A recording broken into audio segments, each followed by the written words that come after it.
मौलाना साहब वो बैठे शायद पीछे, आप यही है मतलब, क्या यही मतलब है ना?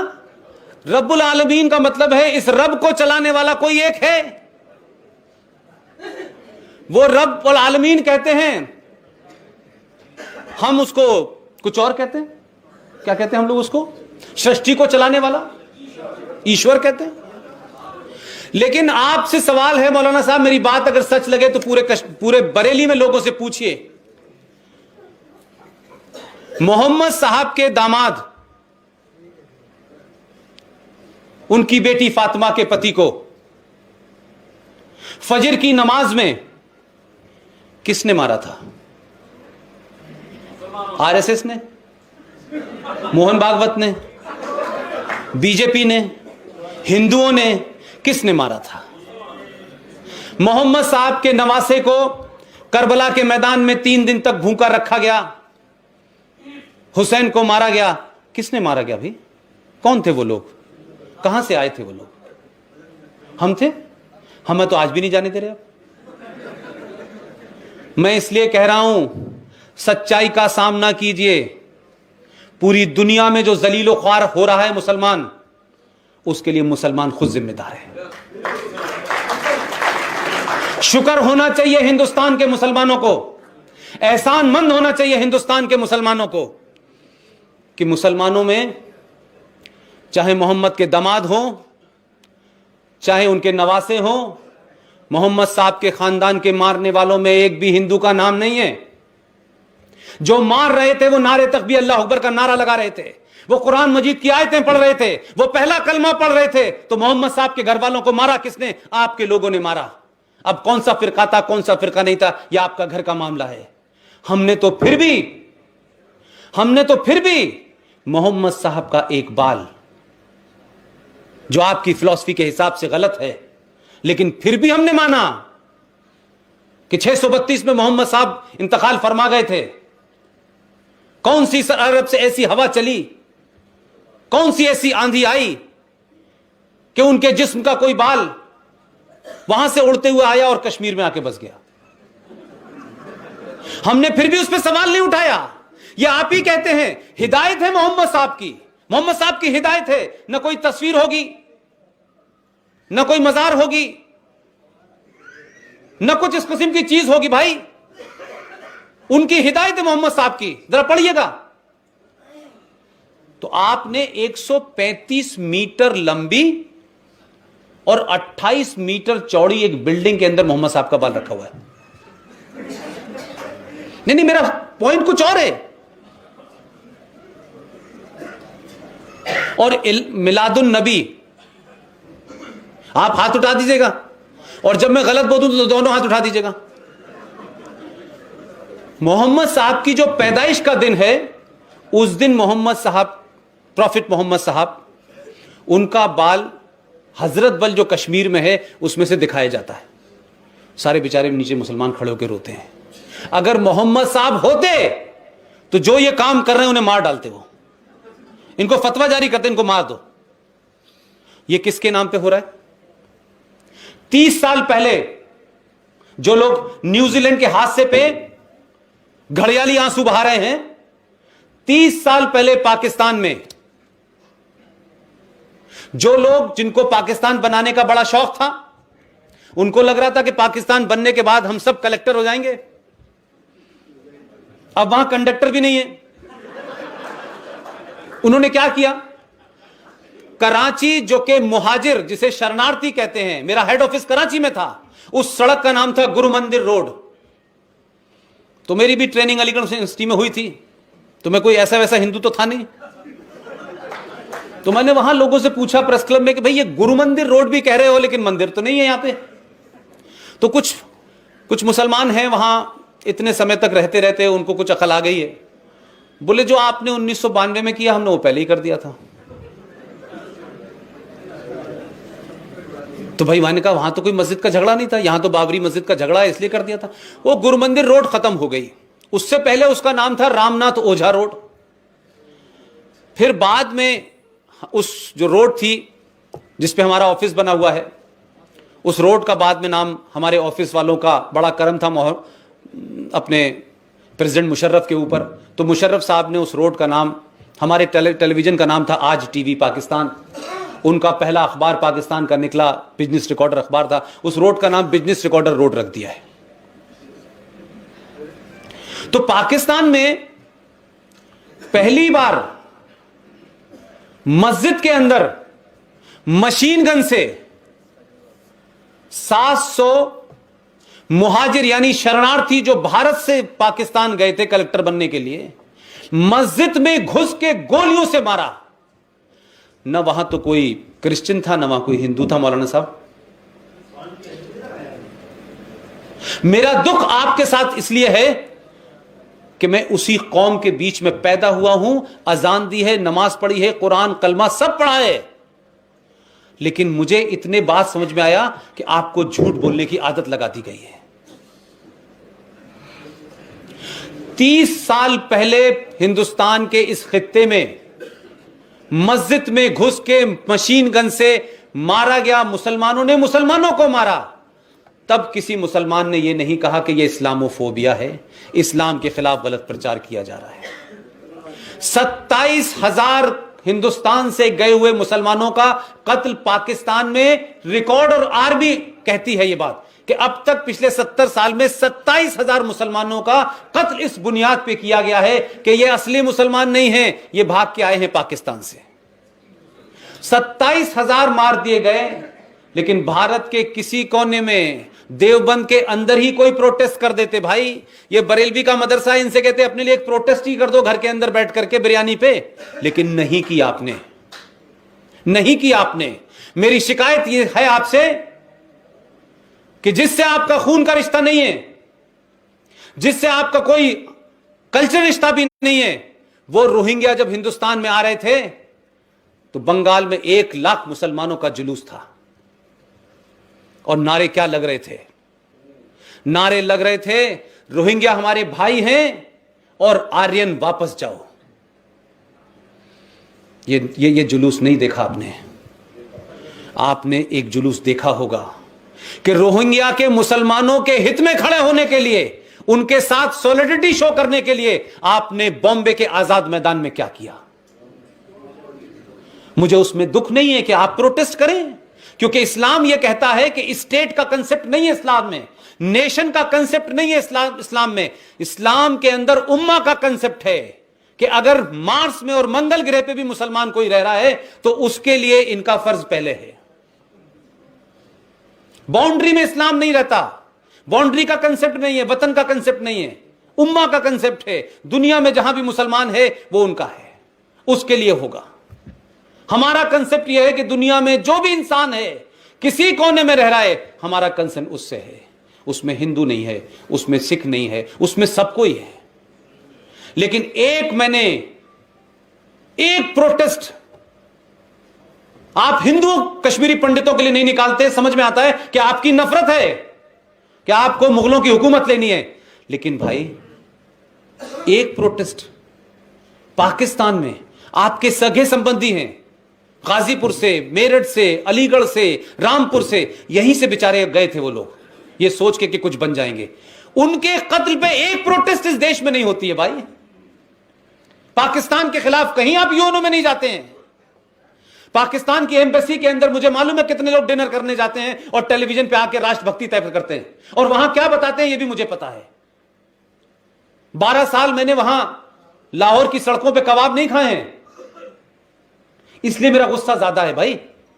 जो लोग नहीं देख रहे उनको पता नहीं है पाकिस्तान हाई कमीशन के अंदर कौन कौन लोग जाते हैं, क्या क्या बात करते हैं, क्या क्या कहते हैं, ये मुझे नहीं पता।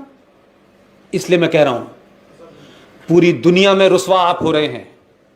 अगर आपको लगता है कि शायद ये हिंदुस्तान, जो कि पूरी दुनिया कह रही है कि ये जो इस्लामिक आतंकवाद पूरी दुनिया में चल रहा है, इस इस्लामिक आतंकवाद को बढ़ते हुए कदमों को सिर्फ अगर उनको रोशनी नजर आती है तो भारत में नजर आती है कि भारत ही रोक सकता है और किसी मुल्क में दम नहीं है। और ये मैं इसलिए कह रहा हूं, किसी तासुब की बुनियाद पे नहीं कह रहा मैं। अगर मुसलमान इस मुल्क में 30 हो, 35 करोड़ हो, अगर सड़कों पे नहीं निकला,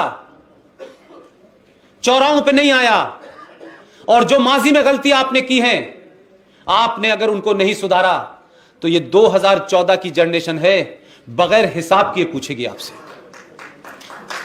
घटनाएं भारत के अंदर ना घटने लगे, ये ध्यान रखिएगा। किसी मन चले और सरफिरे का कोई बता के नहीं आता है। आप हिंदुस्तान के 700 साल पुराने, 5000 साल की सभ्यता जिनकी है, जिनके पुरुषार्थ में दुनिया की बहुत सारी बातें हैं, उन्होंने कभी आपको मुसलमान होकर चैलेंज नहीं किया। लेकिन आप उन शांति प्रिय लोगों के, जिनके बहनों, बेटियों, बाओं, दादाओं के साथ आपने 700 साल किया, हमने नहीं पूछा। रोज टेलीविजन पे आप आते हैं और सिर्फ इसलिए कि आपका बाबर से कोई रिश्ता नहीं है, मंगोलियन जो उसकी मां थी उससे कोई रिश्ता नहीं है, लेकिन आपको हिंदुस्तान के हिंदू को गाली देनी है, हिंदुस्तान के हिंदू को नीचा दिखाना है, तो आप टेलीविजन पे आके कहते हैं कि बाबर ने भारत को संस्कृति दी थी, औरंगजेब हमारा वलीउल्लाह है, औरंगजेब रोड बनेगी यहां पर। जिस दिन इस देश के मुसलमान तय करेंगे, और जल्दी कर लें, समय निकल रहा है हर दिन, पूरी कुदाल लेके निकले पूरे हिंदुस्तान में कि औरंगजेब रोड कहां बनी है और बाबर रोड कहां बनी, उसे अपने हाथ से तोड़े। और किसी पार्टी वार्टी से कोई मतलब नहीं है। और जाके पूछे कि ये जो हमने जगह जगह ये जो किले हैं, अकबर का किला, फलाना किला, ये किस लिए हैं? इसमें नमाज पढ़ने से क्या जल्दी आवाज चली जाती है? ये सिर्फ आप हिंदुस्तान के हिंदुओं को चढ़ाने, उनको जलील करने, उनको कुंठित रखने, उनमें एहसास कमतरी पैदा करने के लिए लगातार आप ये कर रहे हैं। और अब आप टेलीविजनों पे आके बोल रहे हैं। आपका मुफ्ती बोलता है तो आप यहां से क्यों नहीं जाते बरेलवी वाले कि भाई हम तो अमन पसंद लोग हैं, हम तो पीर फकीर वाले लोग हैं? आपने एक बार नहीं कोई गया। ये चुप्पी आपको खत्म कर देगी, मैं बता रहा हूं। इसलिए चेता नहीं रहा, चेतावनी नहीं दे रहा, मशवरा दे रहा हूं कि आपके बीच पैदा हुआ हूं, मैं जानता हूं बहुत देर होगी। ये न्यूजीलैंड जगह जगह होंगे। हम जानते हैं कि इस हिंदुस्तान में 500 कश्मीर बन चुके हैं इस मुल्क में, लेकिन आप खामोश हैं। दो बात ध्यान रखिएगा, पूरी दुनिया में आतंकवाद, मेजॉरिटी आतंकवाद सक्सेसफुल होता है। जो आतंकवाद कुछ दिन चल गया पंजाब में, वो सिर्फ इसलिए चल गया कि मेजॉरिटी थी। जो वो लोग कहते हैं ना कि ये करने वाले बुरे लोग हैं, बाकी सब अच्छे लोग हैं, वहां पे जो अच्छे लोग थे उनकी खामोशी ने उनको ताकत दी।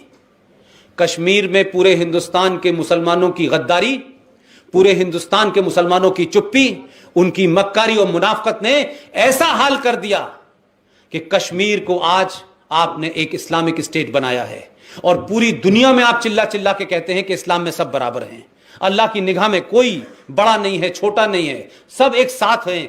लेकिन फिर ये क्या बात है कि अल्लाह के मानने वाले जब 70% हो गए तो आपने संविधान में कहा कि तुम्हें तो जीने का अधिकार नहीं है।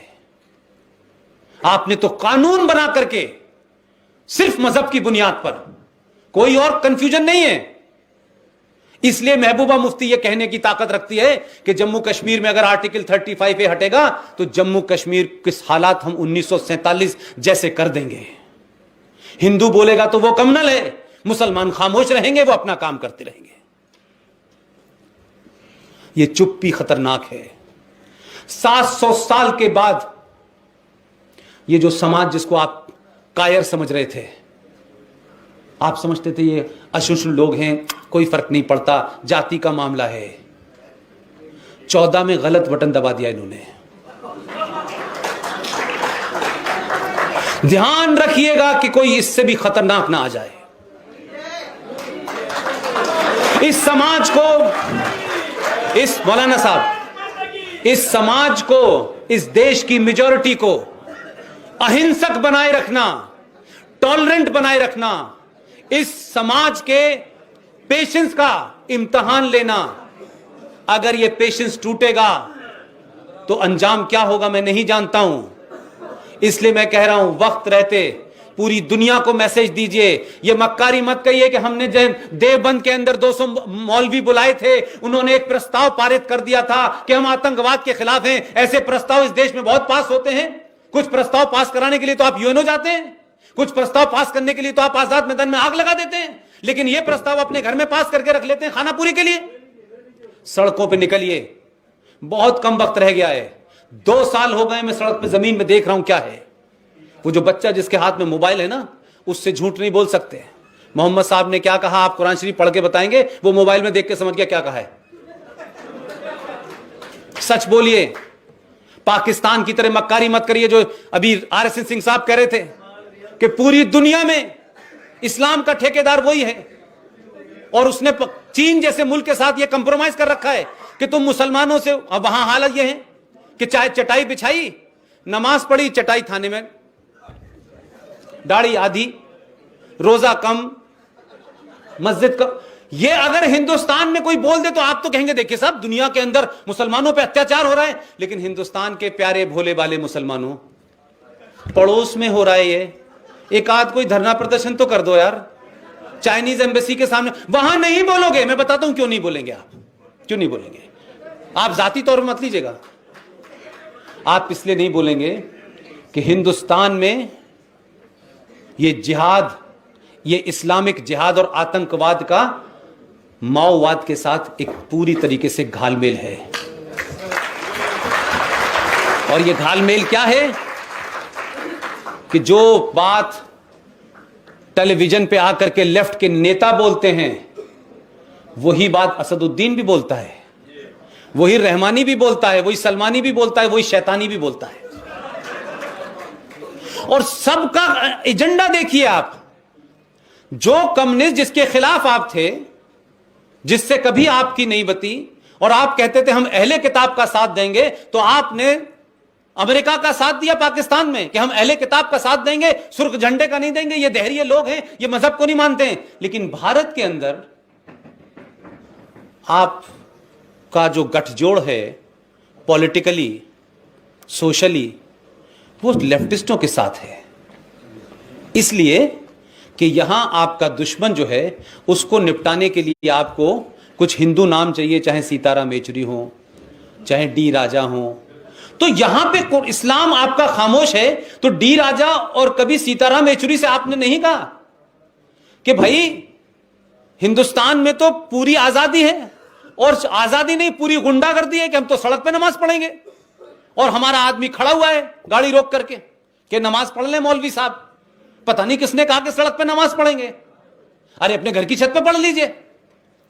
लेकिन वही मुसलमान बराबर में क्या हो रहा है, बराबर में उसके बारे में चुप क्यों है? पाकिस्तान तो चुप है, समझ में आता है कि उसे अजहर मसूद के ऊपर वीटो चाहिए। आपको क्या चाहिए? आप निकालें एक जलसा पूरे कि चाइना के अंदर मुसलमानों को धार्मिक आजादी नहीं है, उनसे कहा है दाढ़ी नहीं बढ़ा सकते, मोहम्मद नाम नहीं रख सकते। भाई जो आपको सब कुछ करने दे रहे हैं आप उनके साथ ये कर रहे हैं कि आप हमारे यहां भी हालात खराब कर दिया आपने। तो जहां हो रहा है वहां चुप्पी आपकी। इस पे कोई प्रदर्शन क्यों नहीं किया? जरा सोचिएगा, जाके बताइएगा मौलवियों को, अपने लोगों से, साथियों से बहस कीजिएगा कि एक आदमी ये बात कह रहा था, भाई इस बात में कुछ हकीकत है कि नहीं है कि अगर मुसलमानों के साथ यहां यह हो रहा है, वही मुसलमान फलस्तीन का पत्थर मार देता है, वही इजराइल की गोली से एक मुसलमान मर जाता है फलस्तीन का, तो पूरे हिंदुस्तान की फॉरेन पॉलिसी चेंज हो जाती है। आपने तो इतना डर बनाया इस देश के अंदर, इतना डर पैदा कर दिया सरकारों में कि इस देश की सरकारों ने इजराइल के साथ संबंध रखे लेकिन बताए नहीं, चुपचाप चुपचाप चुपचाप जा रहे हैं। दिन में जाते थे, रात में जाते थे, बात करते थे, नहीं जाते थे। इसने कहा कि संबंध है देश हित में, तो खूब सार्वजनिक किया और उसे भी घुमाया पूरे देश में। तो क्या इस्लाम खतरे में पड़ गया? सच बोलिए मेरे भाई, 5 बातें इस्लाम में कही गई, 5 चीजों से ही तो इस्लाम के मानने वाले की पहचान होगी। 2-3 को तो मैं भी फॉलो करता हूं, लेकिन आपका दावा यह है कि आप 6 से 7 को भी फॉलो करने लगते हैं। जरा पूछिए, मुसलमान शब्द कुरान मजीद में है? बताइएगा मुझे, बताइए बताइए, कुरान शरीफ में कहीं वर्ड मुसलमान आया है? क्यों नहीं आया है? आप जोर से कहिए, ये हिंदू बेचारे जानते नहीं है, इनको जोर से बताइए। इसलिए नहीं आया है कि उस किताब का किसी एक से लेना देना नहीं है। जिसका मुसल्लत ईमान होगा, कंप्लीट ईमान होगा, वही मुसलमान कहलाएगा। देखिए वो ताली बजा रहे हैं,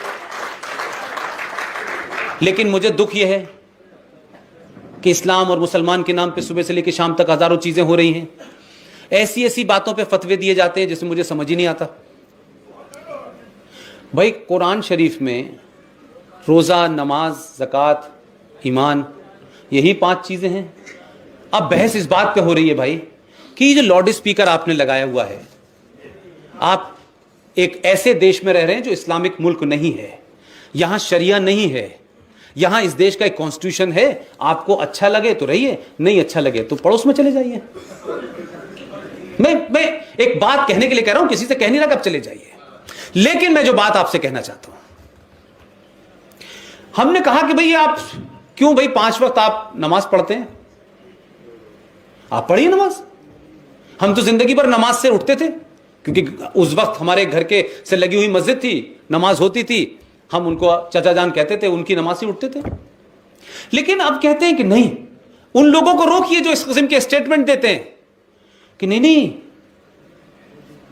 हमारे यहां अजान अलाउ, लेकिन माइक पे ही होगी ना अजान, माइक पे, उसके बाद तो नहीं हो सकती। मैंने उनसे कहा मूर्खों, 632 में मोहम्मद साहब चले गए और ये लाउड स्पीकर तो भी 100 साल पहले आया है, तो ये हराम और हजाम कहां से आ गया भाई? कुरान शरीफ में पहले ही लिख लिया था कि लाउड स्पीकर आने वाला है, तो ये हराम होगा कि नहीं होगा? भाई लाउड स्पीकर उतार दीजिए। मैं इसलिए कह रहा हूं कि जो जो लाउड स्पीकर लगाकर अजान देते हैं, और हिंदुओं के लिए भी कह रहा हूं मैं, जिन मंदिरों में पुजारी टेप रिकॉर्डर लगा के चला जाता है, वहां कभी मन्नत पूरी नहीं होने वाली आपकी। अल्लाह ने जज्बा देखा, भगवान ने आपका जज्बा देखा। ये नहीं देखा कि आपने सुबह सुबह उठे पंडित जी, उन्होंने घंटी भी नहीं बजाई, घंटी भी टेप रिकॉर्डर में बज गई, गाना भी, वो भजन भी चल गया और बंद भी हो गया, पंडित जी आखिर में आए, उन्होंने कुछ पैसे इकट्ठे किए, चले गए। ये नहीं होगा। आपके अंदर भी कुरीतियां आई हैं, आप भी किन्हीं, ऐसे ही नहीं है क्या कहते हैं सारा दोष किसी और का है, आपके अंदर भी कुरीतियां हैं, आपने भी चीजों को खराब होने दिया है। वो तो हो रहे, समझ में आता है, उनकी तो समझ में आ रहा है।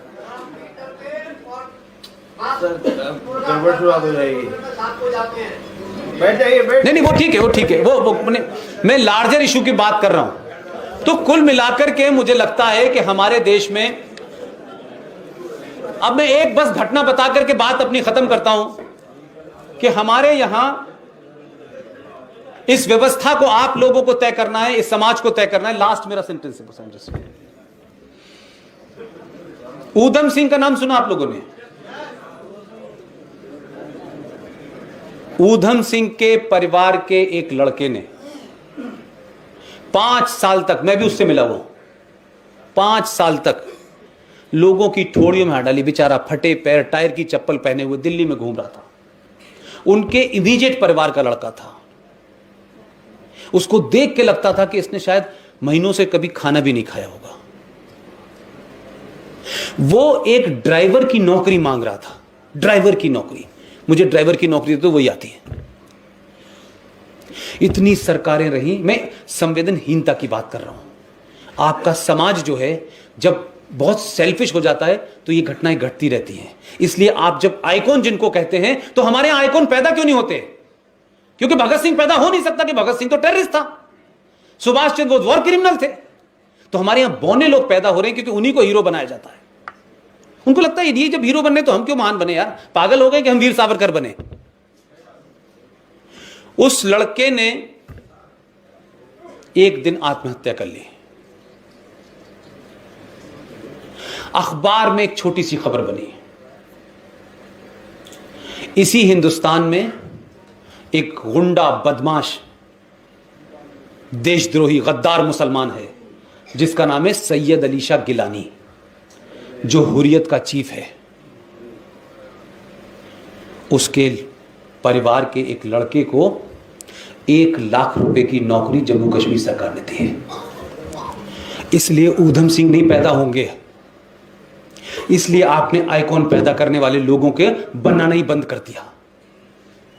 इसलिए जो लोग पैदा हो रहे हैं वो सैयद शाह गिलानी वाले लोग पैदा होंगे, वो सलाउद्दीन ही पैदा होंगे, वो यासीन मलिक ही पैदा होंगे। मैं आपसे कह रहा हूं, सारा काम सरकार का नहीं होता।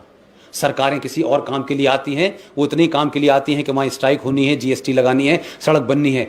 देश समाज बनाता है। आप अपनी जिम्मेदारी को समझें, खतरों को समझें। पुलवामा का अटैक हजारों होंगे, लेकिन मैं कह रहा हूं पुलवामा से ज्यादा सर्जिकल स्ट्राइक इस देश के अंदर गद्दार देशद्रोही बैठे हुए हैं, व्यवस्था में बैठे हैं, सत्ता में बैठे हैं, इंस्टीट्यूशंस में बैठे हुए हैं, उनको मारना जरूरी है। बहुत बहुत शुक्रिया, थैंक यू।